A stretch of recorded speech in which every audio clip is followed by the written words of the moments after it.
Good morning, class 10. Today we are starting a new chapter, that is chemical bonding. In this chapter, you'll be knowing about the different types of chemical bonds like electrovalent, covalent, and then coordinate bond. Then we'll be understanding here that in how many different ways the atoms combine to form the molecule. Okay, and then after that with an example we'll try to understand how electrovalent bond is formed, how covalent bond is formed, and how coordinate bonds are usually formed. Okay, let's start the chapter chemical bond. Now first we need to understand that most of the elements they cannot exist alone. The reason is that they usually do not have stable electronic configuration.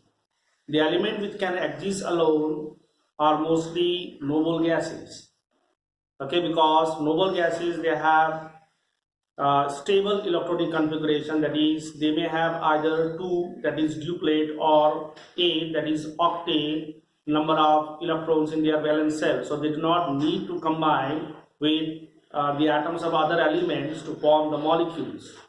Okay, but if you talk about other elements other than the noble gases, they do not have stable electronic configuration. They do not have 8 electrons in the outermost shell.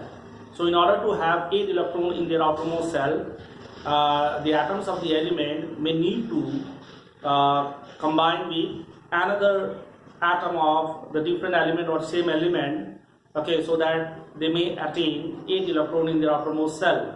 Okay, if they have only a single cell, then they have to obtain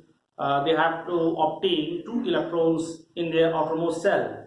Okay, so in this way they form the bond between them, which we call as the chemical bond. One by one we'll be discussing about them. So first let us start with the chemical bond. Okay, chemical bond.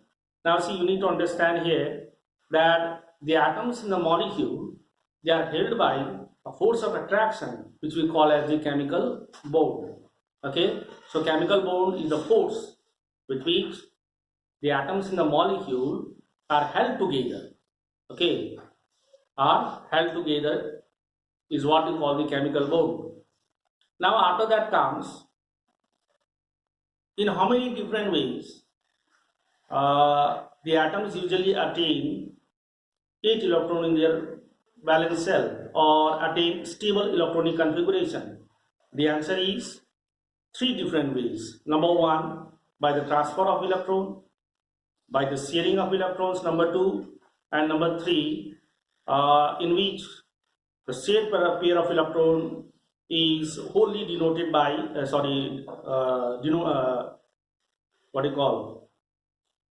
wholly donated by one of the atom, okay, which we call as the coordinate bond. So there are 3 different ways. So just now we discussed about the chemical bond and the 3 different ways. So accordingly there are 3 different methods of the formation of chemical bond, and as per that they are given the name like electrovalent bond, covalent bond, and coordinate bond. Okay, in a very brief way, let's try to understand about the coordinate bond.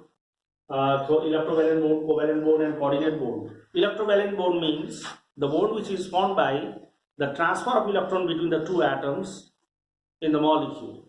Okay, transfer of electron takes place. Okay, one of the atom has a greater tendency to lose electron.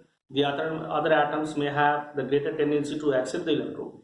So such type of atoms, they come closer, and then again one loses the electron, the other gains the electrons, and in this way they develop the chemical bond. Now the second way is the sharing of electrons. Okay, sharing of electrons. The chemical bond which is formed by the sharing of electrons between the 2 atoms, okay, the molecule is what we call the covalent bond. Okay, and coordinate bond or dative bond, which is also called as dative bond. Okay, here in this case what happens is that the shared pair of electron is completely donated by one of the atoms, okay, in the molecule. Okay, so such type of bond is usually called as dative bond. Now after that we need to understand in detail about the electrovalent bond. Let us try to understand in detail about the electrovalent bond. Electrovalent bond, as I told you, that mostly formed by the transfer of electrons from one atom to the